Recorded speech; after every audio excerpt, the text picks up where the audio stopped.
जो बीत गया उस पर शोक नहीं करते राम। शोक जितना बड़ा है उससे कहीं बड़ा दायित्व भी है। महाराज दशरथ के ज्येष्ठ पुत्र होने के नाते पिंडदान और अस्थि विसर्जन करो।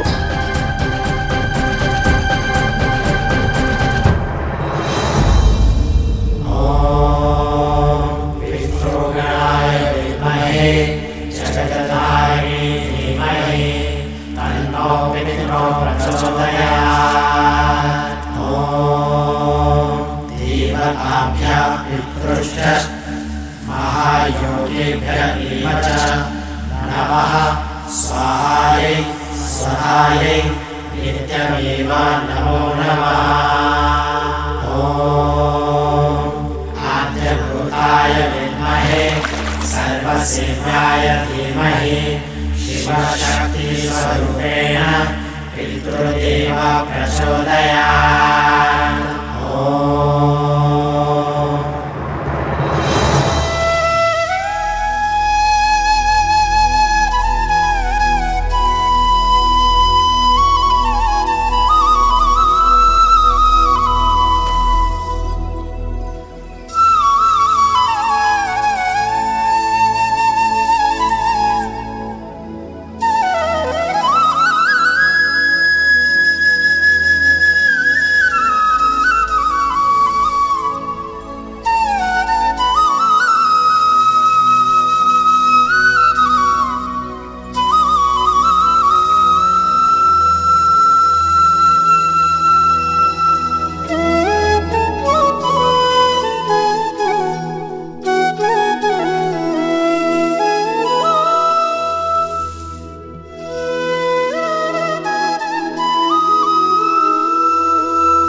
अपना ध्यान रखना। जी पिताश्री, मैं अपना और अपने भाइयों का ध्यान रखूंगा।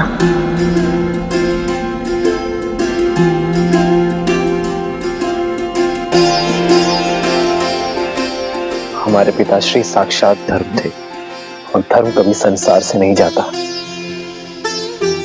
वो हम सब में अंश बनकर, अयोध्या का मान बनकर, रघुकुल की रीत बनकर। महाराज दशरथ की अंतिम संस्कार की अंतिम क्रिया समाप्त हुई।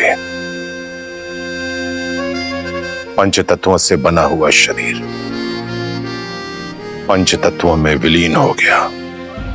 जीवन का यही परम सत्य है और इसे स्वीकार करो पुत्र, और अपने पिता के सपनों को और उनकी मर्यादाओं को साकार करो।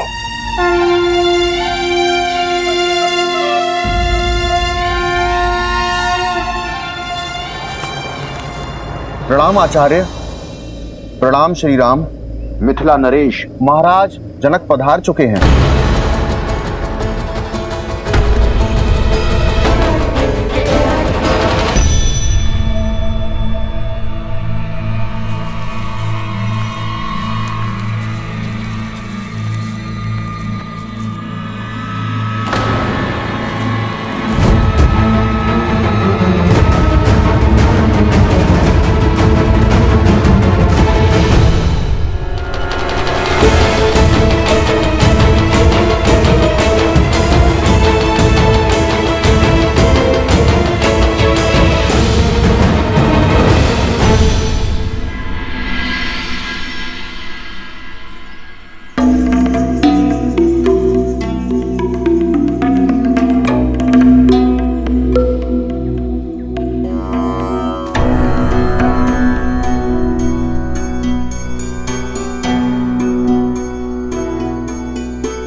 महाराज दशरथ के ध्यान से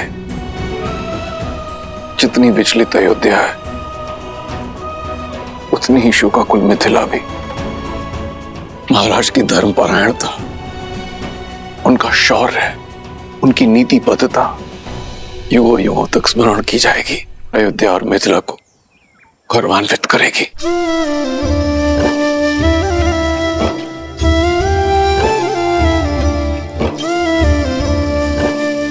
जिस पुत्री को इतने लाड प्यार से पाला, उस पुत्री को इस वनवासी रूप में देख आंखें भी भर आई और मन भी।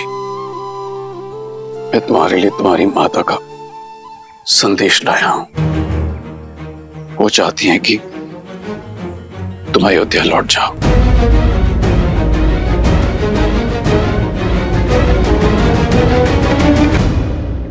तुम्हारी माता चाहती हैं कि तुम अयोध्या लौट जाओ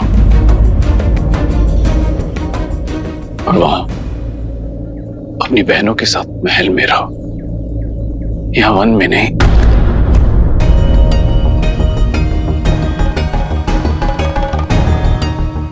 जैसे राम के साथ लक्ष्मण है, वैसे ही अपनी बहनों के साथ सीता।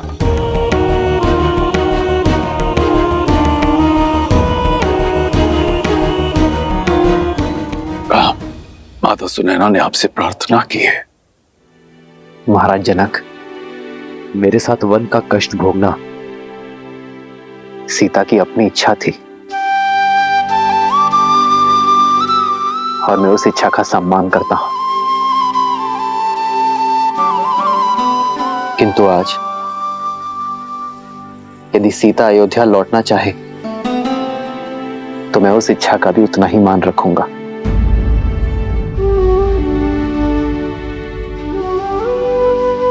पुत्री, अब तो श्री राम की भी सहमति है, तुम साथ चलोगी ना पुत्री? एक पिता की विनती है। पिता के निश्चल प्रेम को और पति के समर्पण को कोई स्त्री नहीं नकार सकती पिताश्री, परंतु क्षमा चाहती हूँ पिताश्री। माता से कहिएगा यदि ये प्रस्ताव जानकी के सामने आता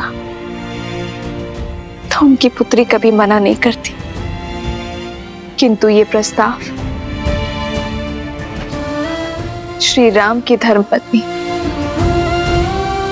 अयोध्या की कुलवधू के सामने आया है, जिसका धर्म कहता है कि इस विषय में श्री राम का आदेश भी ना मानो।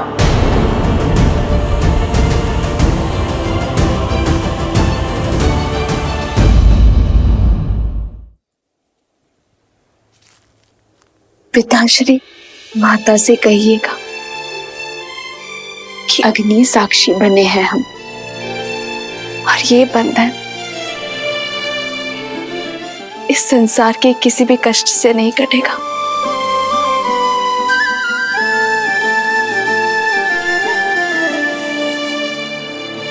पुत्री,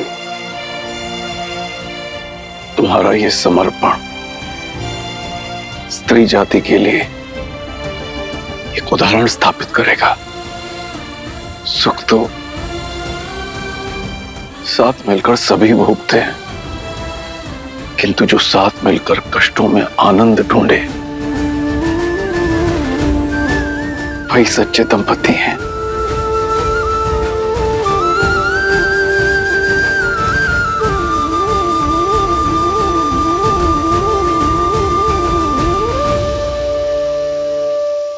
क्या करूं पिताश्री, आपने संस्कार ही मुझे ऐसे दिए हैं।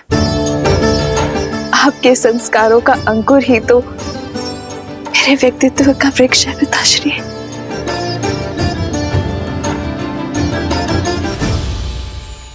और अयोध्या में जो विष की फसल लहरा रही है, उसे काटने के लिए आप सभी को लौटना होगा भैया।